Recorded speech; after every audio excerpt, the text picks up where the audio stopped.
1987 മുൻപ് ഗുജറാത്തിൽ ഭാരതീയ ജനതാ പാർട്ടി എന്നുള്ളത് തോൽവികൾ ഏറ്റുവാങ്ങുന്ന ഒരു പാർട്ടി മാത്രമായിരുന്നു. പത്രത്താളുകളിൽ പോലും ഇടം പിടിക്കാൻ പറ്റില്ലാത്ത ഒരു പാർട്ടിയായിരുന്നു. 1987 ആദ്യമായി അഹമ്മദാബാദ് മുനിസിപ്പാലിറ്റിയാണ് ഭാരതീയ ജനതാ പാർട്ടി വിജയിച്ചത്. അതുപോലെ ഇന്ന് തിരുവനന്തപുരം കോർപ്പറേഷനിലും നാം വിജയം നേടിയിട്ടുണ്ട്. ഒരു വർഗീയ കലാപത്തിന്റെ ചരിത്രമാണ് നരേന്ദ്രമോദി നമ്മുടെ തിരുവനന്തപുരത്ത് വന്ന് പറഞ്ഞ ഈ 1987 BJPയുടെ വിജയമെന്ന് നിങ്ങൾ എത്ര പേർക്കറിയാം? മോദി പറഞ്ഞ ഒരു കാര്യം സത്യമാണ്.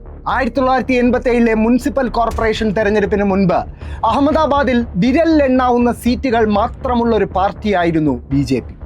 എന്നാൽ അവിടെ നിന്ന് അഹമ്മദാബാദ് നഗരത്തിന്റെ ഭരണം പിടിക്കുന്ന അവസ്ഥയിൽ BJP എത്തുന്നത് 1985 അഹമ്മദാബാദ് കലാപത്തിന് ശേഷമാണ്.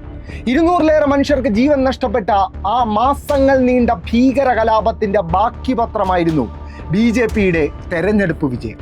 അന്ന് സംഘപരിവാർ സംഘടനാ നേതാക്കളുടെ വർഗീയ പ്രസംഗങ്ങളും ഇടപെടലുകളും കലാപം മാസങ്ങളോളം ആളിക്കത്തിച്ചു. 1986 അഹമ്മദാബാദിൽ വർഗീയ സംഘർഷങ്ങൾ അരങ്ങേറി. ഇതൊക്കെ നടക്കുമ്പോൾ കോൺഗ്രസ് ആയിരുന്നു ഗുജറാത്ത് ഭരിച്ചത്.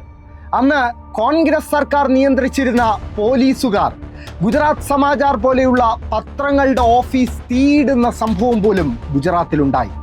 ആ കലാപം സൃഷ്ടിച്ച ഭീകരമായ വർഗീയ ചേരിതിരിവിന്റെ ചിറകിലേറിയാണ് ആദ്യമായി BJP 1987 അഹമ്മദാബാദ് മുനിസിപ്പൽ കോർപ്പറേഷൻ ഭരണം പിടിച്ചടക്കുന്നത്.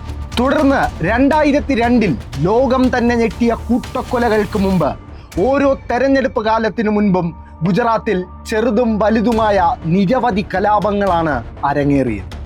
ആയിരക്കണക്കിന് മനുഷ്യർ കൊല്ലപ്പെട്ട ആ കലാപങ്ങളുടെ ചരിത്രമാണ് എന്തോ വലിയ നേട്ടം പോലെ നരേന്ദ്രമോദി തിരുവനന്തപുരത്ത് മൈക്ക് കെട്ടി വിളിച്ചു പറയുന്നത്.